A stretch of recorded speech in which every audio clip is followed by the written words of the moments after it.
السلام علیکم، دس از محمد کامران اور آج کا جو ہمارا ٹاپک ہے وہ ہے ہیومن رائٹس.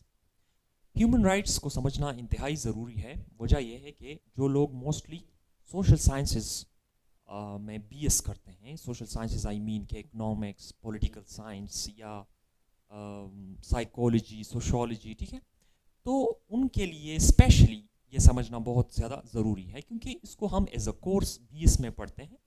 ایم ایس میں بھی specially in sociology of law and human rights اس کو ہم پڑھتے ہیں. ٹھیک ہے، تو اس کے علاوہ یہ ٹیسٹ میں اس حوالے سے کویشچنز آتے ہیں ہیومن رائٹس کے بارے میں.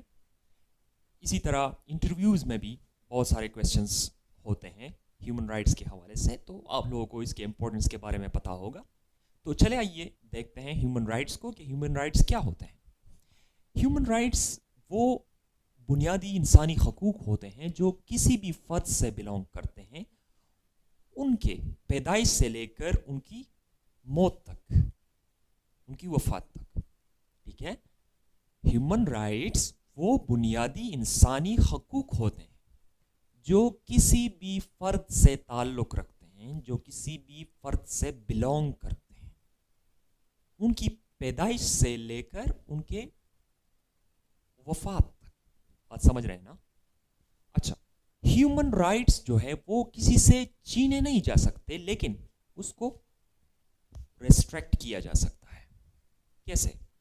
مثلا ایک بندہ ہے وہ ریشل ہیٹرڈ کو فروغ دے رہا ہے، مطلب ریشل جو نفرت ہے وہ اس کو فروغ دے رہا ہے، بڑھا رہا ہے اس کو. تو اس حالت میں، اس سچویشن میں اس کا جو فریڈم آف ایکسپریشن ہے اس کو ریسٹرکٹ کیا جا سکتا ہے، اس کو ریسٹرکٹ کیا جاتا ہے.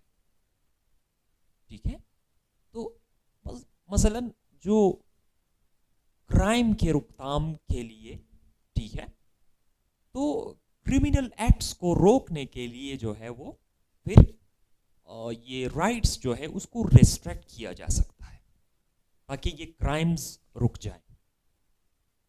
بات سمجھ رہے ہیں نا؟ ٹھیک ہے، تو ایک بندہ ہے وہ نفرت پھیلا رہا ہے تو اس کو خاموش کرنا پڑتا ہے. تو قانونی طور پر مینس کہ اس کا ایک رائٹ جو ہے وہ اس کو کیا ہوا، اس کو ریسٹرکٹ کیا گیا. سمجھ رہے ہیں نا؟